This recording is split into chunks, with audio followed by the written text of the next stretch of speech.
मुंबई येथे झालेल्या आंदोलनादरम्यानचा पोलीस कर्मचाऱ्यांचा विद्यार्थ्यांना धमकावणारा व्हिडिओ प्रचंड व्हायरल झालाय।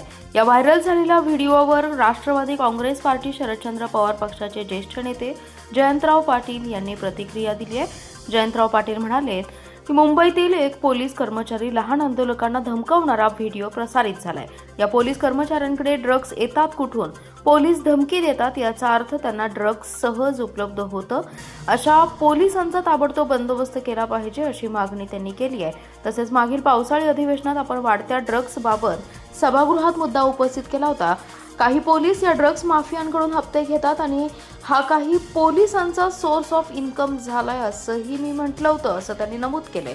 आज हे आंदोलनकर्त्या विद्यार्थ्यांना घाबरवत आहेत, उद्या सामान्य माणसाला अडकवण्यासाठीही असंच काही करतील अशी भीती व्यक्त करताना त्यांनी मुख्यमंत्री फडणवीस यांना विनंती केली आहे की अशा घटनांमुळे लोकांचा पोलीस यंत्रणेवर गैरविश्वास निर्माण होतो, त्यामुळे वेळीच अशा कर्मचारी आणि अधिकाऱ्यांवर कारवाई केली पाहिजे अशी मागणी त्यांनी केली आहे।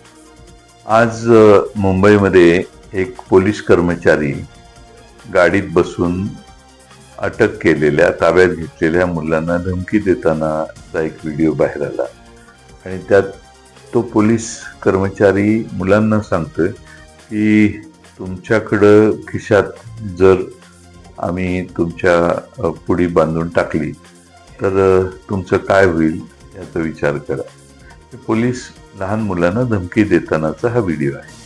याचा अर्थ मी असा काढतो की ड्रग्जची पुडी खिशात टाकायची आणि मुलांच्यावर खोटा आरोप करायचा आणि त्यांना त्यांचं आयुष्य उद्ध्वस्त करायचं, हे कृत्य पोलीस धमकी देऊन करू इच्छितात। मी माननीय मुख्यमंत्री महोदयांना विनंती करेन की पहिला म्हणजे अशा पोलिसांचा ताबडतोब बंदोबस्त करा।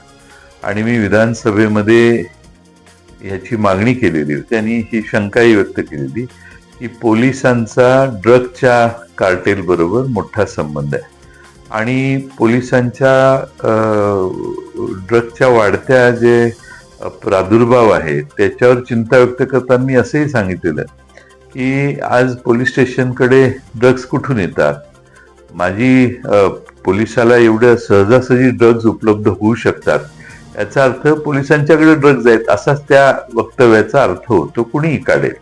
आणि म्हणून महाराष्ट्राच्या गृहमंत्री माननीय मुख्यमंत्री महोदयांना माझी आग्रहाची सूचना आहे, विनंती आहे की त्यांनी अशा पद्धतीनं ड्रग्जचं कार्टेल आणि त्या भागातले पोलीस, जे मी मागच्या सभागृहात सांगितलं की हप्तेखोरीपणा हा आता ड्रग्जकडून चालू आहे आणि हे नवीन सोर्स ऑफ इन्कम पोलिसांचं झालंय, याच्यावर पोलीस माननीय मुख्यमंत्री महोदय कडक पावलं उचलतील आणि हे प्रकार होणार नाही तसं दिसतंय।